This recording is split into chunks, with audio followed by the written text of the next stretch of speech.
বিএনপির প্রতিষ্ঠাতা শহীদ প্রেসিডেন্ট জিয়াউর রহমানের ৪৫ শাহাদাত বার্ষিকী উপলক্ষে নারায়ণগঞ্জের রূপগঞ্জে রচনা, উপস্থিত বক্তৃতা ও চিত্রাঙ্কন প্রতিযোগিতা অনুষ্ঠিত হয়েছে। শুক্রবার সকালে রূপগঞ্জ উপজেলা প্রশাসনের উদ্যোগে উপজেলা পরিষদ মিলনায়তনে এ প্রতিযোগিতার আয়োজন করা হয়। বিভিন্ন প্রতিযোগিতায় রূপগঞ্জে বিভিন্ন শিক্ষা প্রতিষ্ঠানের ৩ শতাধিক শিক্ষার্থী অংশগ্রহণ করেন।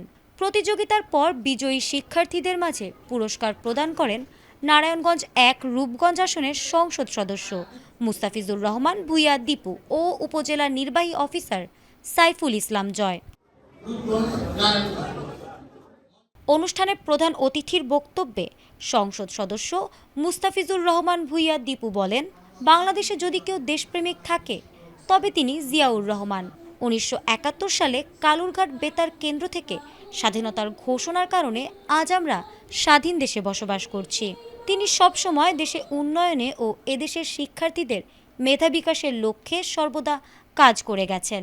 উনার উত্তরসূরি বর্তমান প্রধানমন্ত্রী তারেক রহমান বিভিন্ন শিক্ষা প্রতিষ্ঠানের শিক্ষার্থীরা যেন নতুন নতুন উদ্ভাবনী নিয়ে আসে আর সেটা দিয়ে যেন দেশ সামনের দিকে এগিয়ে নেওয়া যায় সে লক্ষ্যেই কাজ করে যাচ্ছে। আমাদের দেশনায়ক তারেক রহমান সাহেব অলরেডি তোমরা দেখেছো যে স্টার্টআপ নামে যে জিনিসটা করছে, মানে এটা কি টেকনোলজি ওয়াইজে কিভাবে করে ব্যবসা করা যায়, টেকনোলজি ওয়াইজে কিভাবে দেশকে সামনের দিকে আগানো যায়, এটার জন্য উনি চেষ্টা করছে।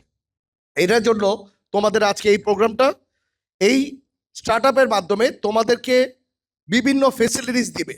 আমাদের এখনকার বাজেটেও আছে, এখনকার সরকারও চাচ্ছে, আমরা চাচ্ছি স্টার্টআপের মাধ্যমে এই দেশকে সামনে আগানোর জন্য তোমাদের মাধ্যমে কিভাবে তোমরা নতুন নতুন আইডিয়া নিয়ে আসবা।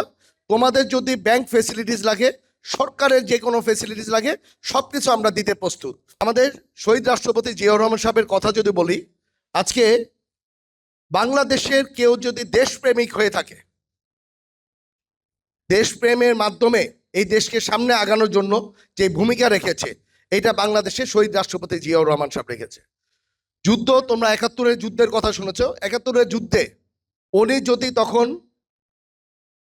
ওই কালুরঘাট থেকে যদি দেশের স্বাধীনতা যদি না ঘোষণা করতো, তাহলে এই দেশটা কিন্তু স্বাধীন হতো না।